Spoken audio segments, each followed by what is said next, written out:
And now, back to Good Morning Club dito sa TV5. Sabay tayo mag-almusal. Bangon na sa happy morning. Ating oras, 5:16 ng umaga. Natin ang mga balita sa umagang ito. Maghalong hinagpis at galit ang naramdaman ng mga kaanak ng 17 empleyadong nasawi sa pagkasunog ng isang department store sa Butuan City kahapon.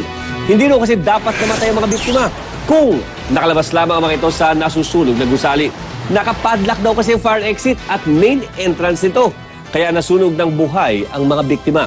Wala rin daw tulong na natanggap ang mga naulilang kaanak sa pamunuan ng department store. Sa investigasyon, lumabas na walang fire safety inspection certificate ang gusali. So, korupsyon ang naging dahilan kung bakit may 17 tayong mga bangkay dyan. No? Itong mga tinsabi, mga fire safety inspection certificate, itong mga bagay na yan, matagal na yung issue na kadalasan, nasisibak na dyan yung fire chief ng probinsya. Dahil maraming mga requirements yan. Ngayon, pag yung establishmento hindi na-meet yung requirements na yan, ang nangyayari, sasabihin ng kung matino, yung fire chief, no, sasabihin niya, kailangan ayusin mo to, ilipat mo yan, hindi fire safety hazard ito, ilipat mo yung pintuan mo doon, tapos lalagyan mo ng hagdan, gastos pa. So, ang ginagawa ng iba para iwas gastos, aabutan na lang yung fire chief o kung sino man na in charge nga doon. Kasi sila ang nag-i-issue ng certificate. Netong mga certificate na ito. Naalala nyo, hindi ko lang maalala kung anong taon ito at saka anong probinsya na may nangyari na to sa isang hotel. Last year. Last year. Last year na May na-trap din sila. May mga nursing Sa Isabela. Yes, Sa Isabela. Na yun nga, na parang ako nga, pakiramdam ko, palagi na lang ganon. Same ang mga pangyayari. Pagka may nasunog, maaalala natin dapat ini-inspeksyon. Hanggang kailan i-inspeksyonin? Ilang buwan lang. Pagkatapos nun, wala na naman. Doon mga Inspeksyon na naman. nursing students yata yung mga yan. Yes, Nasibak yung fire chief doon. Dahil nga napag-alaman na hindi Pero nga pwede bumagsak. bang sibak, di ba? Sibak lang. Ayun nga. Dapat yung pagkakakulong kasi parang okay, tapos na sibak, Well, okay. may kasong administratibo. Ganun lang. Yung criminal case, yun nga yung isa pang titingnan pa. Sobrang bagal din. O mabagal kasi Diba? yun. Ngayon Bakit kasi, kaya hindi na lang gawing talagang stricto tayo pagdating dyan? Talagang Well, dapat because sinusunod, ginagawa. Chang, the sad reality is money talks eh. Yun nga, Para sa marami. kaya So nga. dapat ito nga, nakikita natin. Parang unang-una napaka-stupid ng dahilan, di ba? Nakapadlock. Bakit mo ipapadlock sa labas? Di ba? Kasi ang fire exit, pwede mo naman i-lock sa loob yan para yung mga tao sa labas di makapasok sa department store.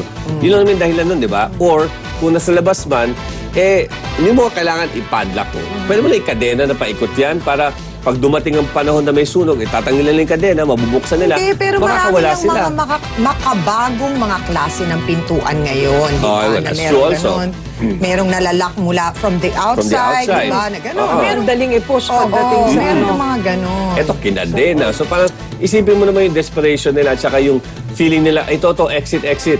Sa pagdating ng pinto, ayaw bumukas. Biglang hinabol na sila ng apoy. Ay, Wala na, nako. di ba? At saka ito paalala po kasi minsan inisip natin na kapag may sunog, ang pinaka-safe na lugar dahil nga may tubig ay yung bathtub. Hindi po totoo Or yan. banyo.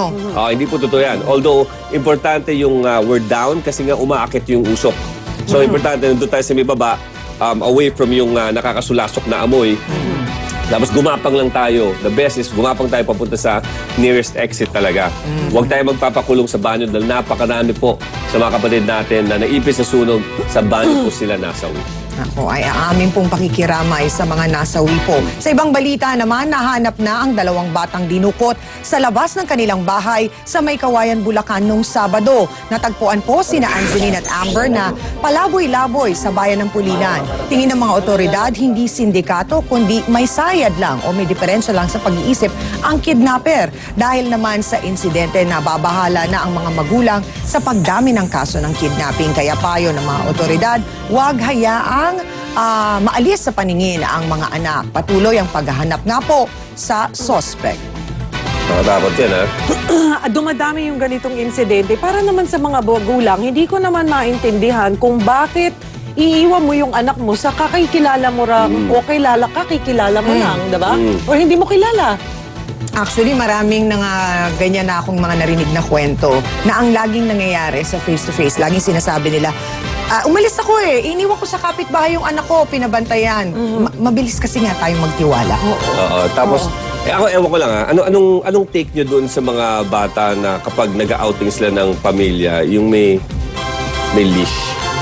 Yung parang, hindi naman sa leeg nakalagay Ay, yun, sorry, Pao. sorry. Sa ano naman nakalagay Hindi yun? naman, pero- sa bewang, o kaya parang bag na backpack. Oo, na nakaganon. Na parang ang Talagang dating nauso kasi sa Amerika parang may yun, pet, parang lalo ganon. na kung ang bata ay malikot. Malikot. Oo, na yung tali na yun humahaba. Pero Oo. hindi naman Tama, lahat wala ng ka naman tao sa leeg, dito, no? oo, hindi naman lahat ng tao dito maiintindihan din yung paggamit nung ganon. Kasi Oo. parang ang weird ng Ang itsura parang may pet ka Oo. na tao.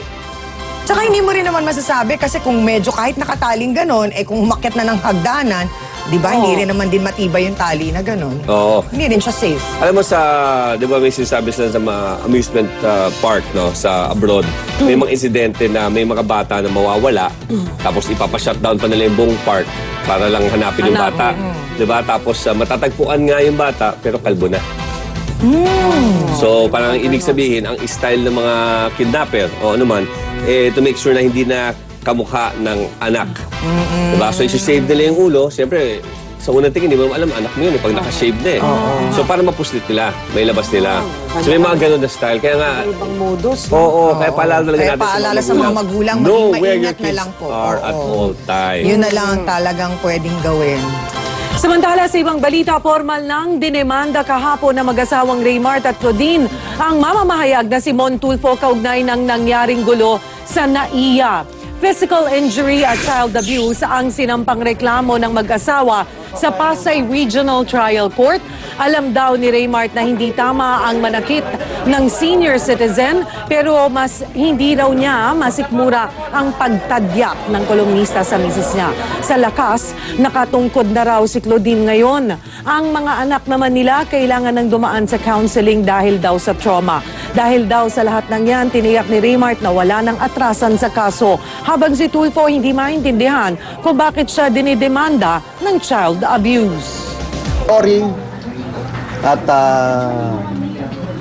hindi kasi ko tinuruan ng mga magulang ko na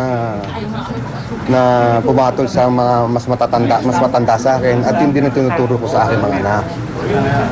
Ngunit kapag sinaktan ka ng taong yun nang wala ka pong ginagawa, natural lang siguro na ipagtanggol mo ang sarili mo.